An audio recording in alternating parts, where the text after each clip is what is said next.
അപ്പോൾ ഇന്നത്തെ എപ്പിസോഡ് എന്ന് പറയുന്നത് ലവ് സ്റ്റോറിയാണ്. അപ്പോൾ എന്തായാലും ഞാൻ കൂടുതൽ വിശദീകരിക്കുന്നില്ല, നമുക്ക് നമ്മുടെ സ്റ്റോറിയിലേക്ക് പോവാം. ഞാൻ അവനെ മുൻപ് കണ്ടിട്ടുണ്ടെങ്കിലും കമ്പനിയാകുന്നത് VBS ടൈമിലാണ്. അവനെ കുറിച്ച് പറയുന്നതിന് മുന്നേ വേറൊരാളെ പരിചയപ്പെടുത്തേണ്ടതുണ്ട്. എനിക്കൊരു ചേട്ടനെ ഇഷ്ടമായിരുന്നു. അങ്ങനെ കുറേ നാൾ ക്രഷ് അടിച്ച് ഞാൻ നടന്നിട്ട് വാലന്റൈൻസ് ഡേക്ക് പറയുന്നതിന് പകരം അന്ന് പറ്റിയില്ലെങ്കിലും ഞാൻ ഏപ്രിൽ ഫൂളിന് ചേട്ടടുത്ത് പറഞ്ഞപ്പോൾ തന്നെ ചേട്ടൻ പറഞ്ഞു, ഞാൻ നിന്നൊരു സിസ്റ്ററിനെ പോലെ കണ്ടിട്ടുള്ളൂ, എന്നെ കൊച്ചിലേ തൊട്ട് കാണുന്നതാണ്, ആൻഡ് പിന്നെ എനിക്ക് മെച്യൂരിറ്റി ഇല്ല എന്നൊക്കെ. എന്താണ് ഗൈസ് ഇത്? ഓം ശാന്തിയോ കഥയോ? എനിവേ, അതിൻ്റെ ഒരു ഇതിൽ എനിക്ക് 10th കുറേ പാടുപെടേണ്ടി വന്നു. ഫുൾ A+ കിട്ടുമെന്ന് പ്രതീക്ഷിച്ച് ടീച്ചർ ഇരുന്നപ്പോൾ എനിക്ക് കിട്ടിയതാകട്ടെ 8A+. അങ്ങനെ കുറേ കഷ്ടപ്പെട്ട് ചേട്ടനെ മറക്കാൻ ശ്രമിക്കുന്നതിൻ്റെ ഇടയിൽ എനിക്ക് കിട്ടിയൊരു കമ്പനിയാണ് അവൻ, കഥാനായകൻ. Guys, the entry of the hero. ഞങ്ങൾ പെട്ടെന്ന് തന്നെ കമ്പനിയായി. ചേട്ടനെ കാണിക്കാൻ വേണ്ടിയിട്ട് അവൻ്റെ കയ്യിൽ പിടിച്ച് നടക്കുകയൊക്കെ ആയിരുന്നു ഞങ്ങളുടെ പരിപാടി. അങ്ങനെ നടക്കുന്നതിൻ്റെ ഇടയിൽ എപ്പോഴോ എനിക്ക് അവനെ അങ്ങോട്ട് ഇഷ്ടമാവാൻ തുടങ്ങി. VBS ലാസ്റ്റ് ആയപ്പോൾ ഞങ്ങൾക്ക് തന്നൊരു ഗ്രൂപ്പ് വർക്ക് ആയിരുന്നു ഒരു ഷോർട്ട് ഫിലിം ചെയ്യണം എന്നുള്ളത്. അങ്ങനെ ഷോർട്ട് ഫിലിം ഒക്കെ സെറ്റായി. ഞാൻ അവൻ്റെ wife and he's my husband. അതോടെ ആയപ്പോൾ അവൻ എനിക്ക് ഭയങ്കര ഇഷ്ടമായി.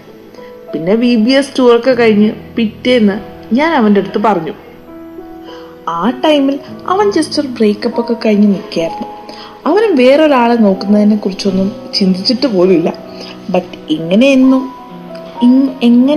എന്നൊന്നും അറിഞ്ഞൂടാ, ഞങ്ങളൊരു ഫ്ലേർട്ടിങ് സ്റ്റേജിലേക്ക് എത്തി. എനിക്ക് അവനെ ഇഷ്ടമാണ്, അവനുണ്ടോ ഇല്ലെന്നൊന്നും എന്നോട് തീർത്ത് പറഞ്ഞിട്ടില്ല. അങ്ങനെ വൺ ഡേ പള്ളിയിൽ ഒരു ഡാൻസ് പ്രാക്ടീസിന് പോയി. അപ്പോൾ ചേട്ടന്മാർക്കൊക്കെ സെറ്റായിട്ടിരുന്ന പാട്ടൊക്കെ സെലക്ട് ചെയ്യായിരുന്നു. ഞാനപ്പോൾ ജസ്റ്റ് ഒന്ന് പുറത്തോട്ട് പോയപ്പോൾ അവർ ചുമ്മാ പാട്ടിട്ടു, മെഹബൂബ, ആ പാട്ടാണ്. അപ്പോൾ വെറുതെ സംസാരിച്ചുകൊണ്ട് നിന്ന് ഞങ്ങൾ കൈയൊക്കെ പിടിച്ച് കപ്പിൾ ഡാൻസ് ഒക്കെ കളിച്ചു. അതൊക്കെ നല്ല രസമായിട്ടുള്ള മൊമെന്റ്സ് ആയിരുന്നു. ആ ടൈമിൽ ഞാനൊരു 3-4 ഡേയ്സ് നാട്ടിൽ പോയെങ്കിലും അമ്മയുടെ അച്ഛൻ്റെ ഫോണിൽ നിന്ന് ഡെയിലി എപ്പോഴെങ്കിലും ടൈം കിട്ടുമ്പോൾ എന്നെ വിളിക്കും. അവനെ കാണാതിരിക്കുമ്പോൾ ഒരുമാതിരി സങ്കടമൊക്കെ ഫീൽ ചെയ്യായിരുന്നു എനിക്ക്. അവന് അങ്ങനെ എങ്ങാനും ഉണ്ടോ എന്ന് എനിക്ക് ഇപ്പോഴും അറിഞ്ഞൂടാ. പിന്നെ +1 ഏത് സ്ട്രീം എടുക്കണമെന്ന് ആലോചിച്ചിരിക്കുകയായിരുന്നു ഞാൻ. എനിക്ക് മാത്സ് ഭയങ്കര ഇഷ്ടമാണ്, പക്ഷേ സയൻസ് ഇഷ്ടമല്ല. അങ്ങനെ കഷ്ടപ്പെട്ടെങ്കിലും ബയോമാത്സ് എടുക്കാമെന്ന് വിചാരിച്ച് എനിക്ക് കൊമേഴ്സ് മാത്സ് എന്നൊരു സ്ട്രീമിനെ പരിചയപ്പെടുത്തി തന്നത് അവനാണ്. വളരെ നല്ല തീരുമാനം. കൊമേഴ്സ് എടുക്കുക, മാത്സ് എടുക്കുക, സ്ട്രെസ് എടുക്കുക. ഓക്കെ, വൺ ഡേ വെറുതെ ടെക്സ്റ്റ് നോക്കാമെന്നും പറഞ്ഞ് ഞാൻ എൻ്റെ വീട്ടിൽ പോയി. അവൻ്റെ വീടും എൻ്റെ വീടിൻ്റെ അടുത്ത് തൊട്ടടുത്താണ്, ജസ്റ്റ് ഫ്രണ്ടിലായിട്ട്. അങ്ങനെ ഞാനും അവന് വെറുതെ സംസാരിച്ചിരിക്കുമായിരുന്നു. അങ്ങനെ സംസാരിച്ചുകൊണ്ടിരുന്നപ്പോൾ അവന് ഭയങ്കര പരാക്രമണം ഒക്കെ കാണിക്കുന്നു, എൻ്റെ തോളത്ത് കൈയിടുന്നു, അങ്ങനെയൊക്കെ. അപ്പോൾ ഞാൻ അങ്ങോട്ട് ചോദിച്ചു, ഞാൻ ഒന്ന് ഹഗ് ചെയ്തോട്ടെ. ബട്ട് അതൊരു സ്റ്റാർട്ടിങ് ആയിരുന്നു പലതിനും. അതായിരുന്നു ഞങ്ങളുടെ ഫസ്റ്റ് കിസ് ആൻഡ് ഹഗ്. ആ ടൈമിൽ അവിടെ എൻ്റെ അടുത്ത് യെസ് പറഞ്ഞു.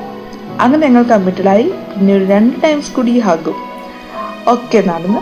അപ്പോഴേക്കും ഞങ്ങളുടെ കാര്യം പള്ളിയിൽ ഓൾമോസ്റ്റ് പിള്ളേർ സെറ്റിനൊക്കെ ന്യൂസ് ആയിട്ടുണ്ടായിരുന്നു. പിന്നെ ഞാൻ +1 അവൻ്റെ സ്കൂളിൽ അവൻ്റെ ജസ്റ്റ് ജൂനിയറായിട്ട് കയറി. വീട്ടിൽ ആദ്യമൊക്കെ അവിടെ ചേരണ്ട എന്നൊക്കെ പറഞ്ഞെങ്കിലും അവസാനം അവർ സമ്മതിച്ചു. ബട്ട് അടുത്ത് വന്നപ്പോഴേക്കും ഞങ്ങൾ ഒരുപാട് അകന്നു. എനിക്ക് ആകെ പേടിയായി. വീട്ടുകാരറിഞ്ഞാൽ ആകെ സീനാകും എന്നൊക്കെ പറഞ്ഞിട്ട് ഞാൻ കുറേയൊക്കെ ഒഴിഞ്ഞു മാറി നടക്കാൻ തുടങ്ങി. സംസാരിക്കാതെ ആയി. പിന്നെ അങ്ങനെ ഒരു ഡേ ഞാൻ അവനോട് പറഞ്ഞു, നമുക്ക് നിർത്താം, ഇത് വീട്ടിലറിഞ്ഞ നല്ല സീനാക്കും എന്നൊക്കെ.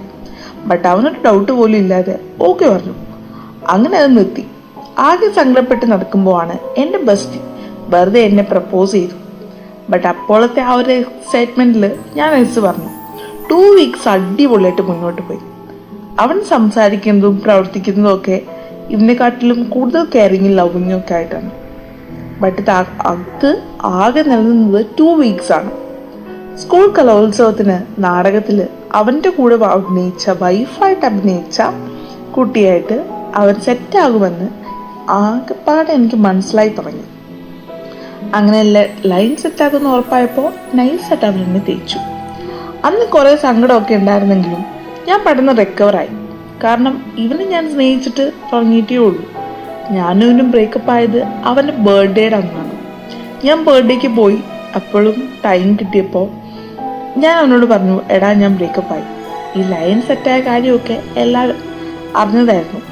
അവൻ പള്ളിയിൽ ഫ്രണ്ട്സൊക്കെ വീണ്ടും പള്ളിയിൽ ഫ്രണ്ട്സൊക്കെ ഉണ്ടല്ലോ. അങ്ങനെ ഞാൻ വീണ്ടും സിംഗിളായി. കുറേ നാള് സിംഗിൾ ലൈഫൊക്കെ അടിപൊളിയാണെന്ന് സിംഗിൾസിൻ്റെ സ്ഥിരം ഡയലോഗ് പറഞ്ഞ് ഞാൻ നടന്നു. ഗൈസ്, ഈ സിംഗിൾസ് ആളുടെ ലൈഫ് അടിപൊളിയാണെന്ന് പറയുന്നത് ചുമ്മാതൊന്നുമല്ല. അത് സ്ഥിരം ഡയലോഗ് ആണെങ്കിൽ പോലും it's A nice feeling, I should say. Anyway, നമ്മളോട് വരെ വായിച്ചു സിംഗിൾസിന് സ്ഥിരം ഡയലോഗ് പറഞ്ഞ് ഞാൻ നടന്നു. ബട്ട് ഉള്ളിൻ്റെ ഉള്ളിൽ ഇപ്പോഴും അവനുണ്ട്. അത് ഞാൻ സമ്മതിക്കുന്നു. ഓക്കെ, എപ്പോഴും അവനെ കാണുമ്പോൾ ഒരു കാര്യവുമില്ലാതെ അവനെ വിട്ട് കളഞ്ഞു. എന്നാൽ സങ്കടം ഉള്ളിൽ നീറി കിടക്കുന്നുണ്ട്. അങ്ങനെ ഞാൻ അവൻ്റെ അടുത്ത് പിന്നെയും പറഞ്ഞു, നീ ഇല്ലാതെ പറ്റൂലടോ. എനിക്ക് കാണാൻ കുറേ ഐഡി ലുക്കും ഒരു കണ്ണാപ്പി ടോക്സും വാ തുറന്നാൽ ഫുൾ ചളിയാണെങ്കിലും എനിക്ക് അവനെ എന്നാൽ ജീവനാണെന്ന്. ഒരു ഡിസംബറൊക്കെ ആയപ്പോഴേക്കും എനിക്ക് സങ്കടം ഒട്ടും സഹിക്കാൻ പറ്റാതെയായി. ആ ഒരു സ്റ്റേജിലേക്ക് എത്തി എല്ലാ കാര്യങ്ങളും. ഡിസംബർ ലാസ്റ്റ് ആയപ്പോൾ എനിക്ക് NSS ക്യാമ്പ് ഉണ്ടായിരുന്നു. ക്യാമ്പിന് പോണതിന് തലേന്ന് ഞാൻ എല്ലാ കാര്യങ്ങളും അവനോട് പറഞ്ഞു. പ്രപ്പോസൊക്കെ ചെയ്തിട്ട് പോയി. എന്നിട്ട് റിപ്ലൈ ഒന്നും ഇപ്പോൾ തരണ്ടെന്നും പറഞ്ഞ് മെസ്സേജാണ് ഇട്ടത്. വന്നിട്ട് ചോദിക്കാമെന്നും പറഞ്ഞിട്ടാണ് ഞാൻ പോയത്. അവിടെ ആയിരുന്നപ്പോൾ ഓരോ ടൈമും അവനെ ഓർക്കും. അവൻ എൻ്റെ ലൈഫിൽ എത്ര ഇൻഫ്ലുവൻസ് ചെയ്തിട്ടുണ്ടെന്ന് എനിക്ക് മനസ്സിലായി തുടങ്ങി. എനിക്കവിടെ റൂമിൻ്റെ ഒരു കുട്ടിയുടെ കസിൻ സിസ്റ്റർ വന്നപ്പോൾ അവളുടെ ഫോണ് ഞാൻ അവനെ വിളിച്ചു. അവൻ്റെ ടൈമിൽ നാട്ടിലായിരുന്നു. ഞാനൊരു 4 മിനിറ്റ് സംസാരിച്ചു. അവസാനം അടിയായി കോള് വെച്ചു. ബട്ട് അതെനിക്ക് മതിയായിരുന്നു. ഒരു 3 ഡേയ്സ് കൂടെ അവിടെ നിന്ന് എന്നിട്ട് തിരിച്ച് വീട്ടിൽ വന്നു. ഞാൻ മെസ്സേജൊന്നും അയക്കാൻ നിന്നില്ല. വന്നതിൻ്റെ പിറ്റേന്ന് അവൻ്റെ അടുത്ത് ചെന്ന് ചോദിച്ചു. എൻ്റെ റിപ്ലൈ പറയാൻ പറഞ്ഞു. ബട്ട് ഞാൻ പോയിട്ട് വന്നപ്പോഴേക്കും ഞാൻ മെസ്സേജ് അയച്ച കാര്യവും എന്നെയൊക്കെ അവൻ നന്നായിട്ട് വന്നിട്ടുണ്ടായിരുന്നു. കുറേ കരഞ്ഞു. പിന്നെ ഞാൻ ഓരോ ടൈമും അവൻ്റെ ലൈഫിൽ എത്ര കരയിപ്പിക്കാൻ വേണ്ടിയിട്ടാണ് വരുന്നതെന്ന് പോലും ആലോചിച്ച് തുടങ്ങി. കഴിഞ്ഞ കുറേ ഡേയ്സ് ആയിട്ട് അവൻ്റെ ഒരു ഫ്രണ്ടിൻ്റെ കൂടെയുള്ള ഫോട്ടോസൊക്കെ സ്റ്റോറി ഇടുന്നുണ്ടായിരുന്നു. അതെല്ലാം കൂടി കണ്ട് ഞാൻ കുറേ കരഞ്ഞു. അവൻ മെസ്സേജ് ഇട്ടു, എന്താണ് സംഭവിക്കുന്നതെന്ന് ചോദിച്ച്. അവൻ പറഞ്ഞു ലവ് എന്ന്. അതും കൂടെ കേട്ടപ്പോൾ എൻ്റെ കയ്യിൽ നിന്ന് പോയി. ഞാൻ വോയിസൊക്കെ അയച്ചു. ഞാൻ കരഞ്ഞ് നിലവിളിച്ച് ആകെ സീനായി. എൻ്റെ വോയിസ് കേട്ടാലേ അറിയാം ഞാൻ കരഞ്ഞു. പിന്നെ കുറേ സംസാരിച്ചു. ഞാൻ പറയാൻ പറ്റുന്നതിൻ്റെ മാക്സിമം ഒക്കെ പറഞ്ഞു.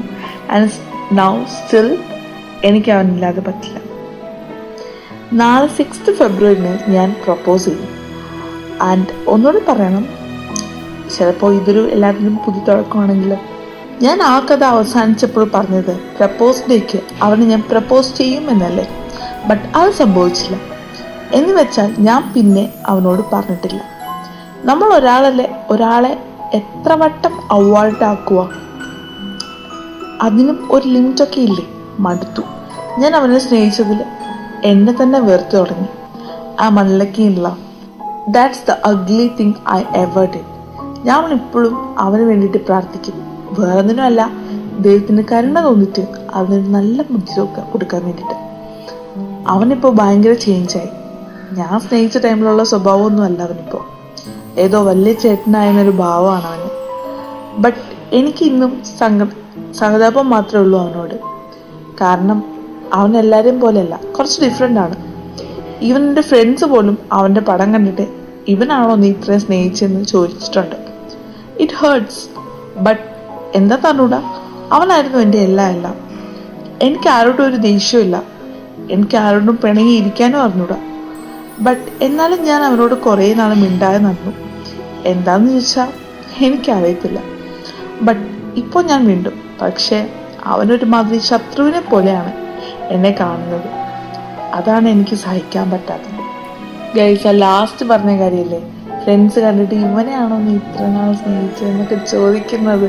It's A cringe thing. Like most of you have ആ ഒരു ഫേസ് അതിലൂടെ കടന്നു പോയിട്ടുണ്ടാവും. കാരണം നമ്മൾ കുറേ നാൾ കഴിഞ്ഞിട്ട് ഇങ്ങനെ ഇതായിരുന്നു എൻ്റെ എക്സ് എന്ന് പറയുമ്പോൾ അയ്യേ ഇവനാ എന്ന് ചോദിക്കും. അത്രേ ഉള്ളൂ, അതൊക്കെ അവിടെ കഴിഞ്ഞു.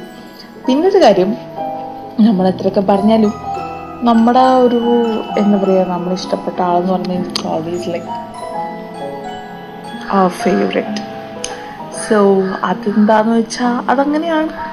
ഇപ്പം നല്ല ട്രാക്കിലൂടെയാണ് പോകുന്നത്. നമ്മളെ വേണ്ടാത്തവരെ നമുക്കും വേണ്ട, കളഞ്ഞിക്ക മുന്നോട്ട് പോവാം, അത്രേ ഉള്ളൂ.